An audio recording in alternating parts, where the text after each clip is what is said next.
CIA को किसने hack किया? सुनने में ही अजीब लगता है ना? लेकिन ये कहानी है कुछ बच्चों की, जिन्होंने अमेरिका की सबसे पावरफुल इंटेलिजेंस एजेंसी को सीधी चुनौती दे डाली। तो चलिए आज इस पूरी कहानी की तह तक चलते हैं। कहानी की शुरुआत होती है बस एक छोटी सी लाइन से।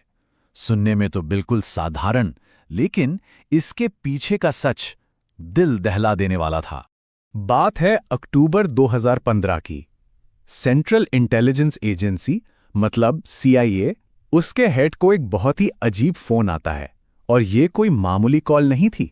फोन पे जो था उसने कहा, हमें $5 ट्रिलियन चाहिए। अब सोचिए, सीआईए के हेड को कोई फोन करके $5 ट्रिलियन मांग रहा है। इस एक डिमांड ने पूरे मामले को और भी ज्यादा रहस्यमयी बना दिया। और फिर जो सच सामने आया वो तो किसी ने सोचा भी नहीं होगा। फोन करने वाला कोई मास्टरमाइंड क्रिमिनल नहीं, बल्कि इंग्लैंड में अपने बेडरूम में बैठा नशे में धुत सिर्फ 15 साल का एक लड़का था। नाम था उसका क्राका। तो सवाल ये है कि आखिर ये लोग थे कौन? चलिए अब मिलते हैं इस कहानी के मेन प्लेयर से। और उनके ग्रुप का नाम भी बड़ा दिलचस्प था, क्रैकर्स विद एटीट्यूड। इस ग्रुप में ना दो मेन लोग थे, और दोनों एक दूसरे से बिल्कुल अलग। एक तरफ था क्रैका, ब्रिटेन वाला 15 साल का लड़का, जिसके लिए ये सब बस मजे और थोड़ी बहुत पॉलिटिकल खुराफात का मामला था। और दूसरे तरफ था डिफॉल्ट, एक अमेरिकन टीनेजर जो खुद को एक डिजिटल क्रांतिकारी मानता था। उसे लगता था कि वो नाइंसाफी के खिलाफ लड़ रहा है। मतलब एक के लिए एक गेम था तो दूसरे के लिए एक मिशन। डिफ़ॉल्ट की कहानी शुरू हुई वीडियो गेम्स में चीटिंग करने से। वहीं से उसे हैकिंग का चस्का लगा। फिर वो एक्टिविस्ट ग्रुप एनोनिमस की तरफ अट्रैक्ट हुआ। उसे लगा कि हाँ, यहाँ से कुछ बदलाव लाया जा सकता है। पर बहुत जल्दी ही उसका ये भ्रम टूट गया। उसे लगने लगा कि ये ग्रुप अब क्रिंज हो गया है, खोखला हो चुका है, और इसमें सरकारी जासूस भर गए हैं। वो कुछ असली करना चाहता था। तो फिर सवाल ये उठता है कि इन हैकर्स के दिमाग में आखिर चल क्या रहा था? इनके एक्शन के पीछे की असली वजह क्या थी? इसका जवाब है उस वक्त की पॉलिटिकल सिचुएशन में, जिसे हम स्नोडन इफेक्ट भी कह सकते हैं।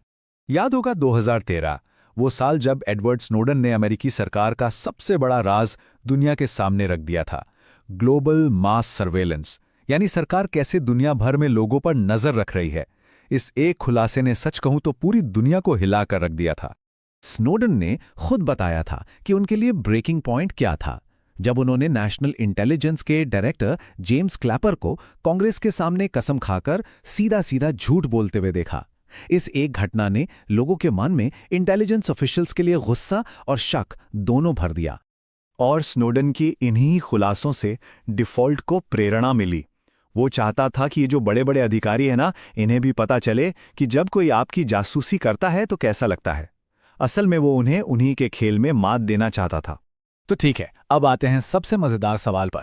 आखिर इन बच्चों ने सीआईए जैसी एजेंसी को हैक किया, तो किया कैसे? हैरानी की बात तो ये है कि जब क्राका से पूछा गया कि भाई इस हैक को 1 से 10 के स्केल पर कितनी मुश्किल रेटिंग दोगे, तो उसका जवाब था 1। सोचिए उसके लिए कितना आसान था, जैसे कोई बच्चों का खेल हो। देखिए, ये हैक किसी कॉम्प्लेक्स कोडिंग से नहीं हुआ था। ये हुआ था एक बहुत ही चालाक तरीके से, जिसे कहते हैं सोशल इंजीनियरिंग। मतलब लोगों को बातों में फंसाकर उनसे सीक्रेट्स निकलवा लेना। उन्होंने बस वेराइजन के कस्टमर सपोर्ट को फोन किया, खुद को एक फील्ड टेक्नीशियन बताया, एक फेक एम्प्लॉय आईडी दी, और बस सीआईए डायरेक्टर का पूरा अकाउंट उनके कंट्रोल में था। और इस हैक का नतीजा सीआईए के लिए बहुत ही बुरा और शर्मनाक था। डायरेक्टर ब्रेनन का 47 पेज का सिक्योरिटी क्लियरेंस फॉर्म लीक हो गया। बुश के टाइम के टॉर्चर मेमोज पब्लिक हो गए।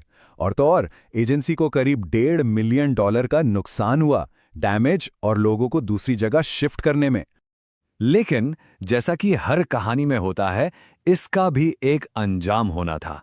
तो चलिए देखते हैं कि इन हैकर्स को अपनी इस बगावत की आखिर क्या कीमत चुकानी पड़ी। डिफॉल्ट, जो बंदा दुनिया की सबसे ताकतवर एजेंसी से बच रहा था, वो पकड़ा गया अपनी एक छोटी सी बेवकूफ़ी से।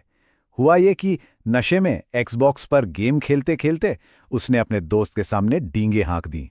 बस एक गलती और सारा खेल खत्म।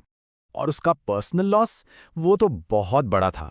एफबीआई ने डिफॉल्ट के कमरे से जो हार्ड ड्राइव उठाई थी, उसमें पता है क्या था? पूरे 1000 बिटकॉइन। आज के टाइम में उनकी कीमत करोड़ों डॉलर होती। इंटरेस्टिंग बात यह है कि दोनों हैकर्स का अंजाम भी बिल्कुल अलग-अलग हुआ। क्राका, क्योंकि वो यूके में था और नाबालिग, उसे सिर्फ 2 साल यूथ डिटेंशन में रखा गया। वहीं डिफॉल्ट को अमेरिका में पूरे 5 साल की फेडरल जेल हुई। खैर, ये तो हुई इनकी पर्सनल कहानी। अब जरा बड़े पिक्चर पर आते हैं। आज सरकारी निगरानी यानी गवर्नमेंट सर्वेलेंस का क्या हाल है? क्या तब से लेकर आज तक वाकई कुछ बदला है?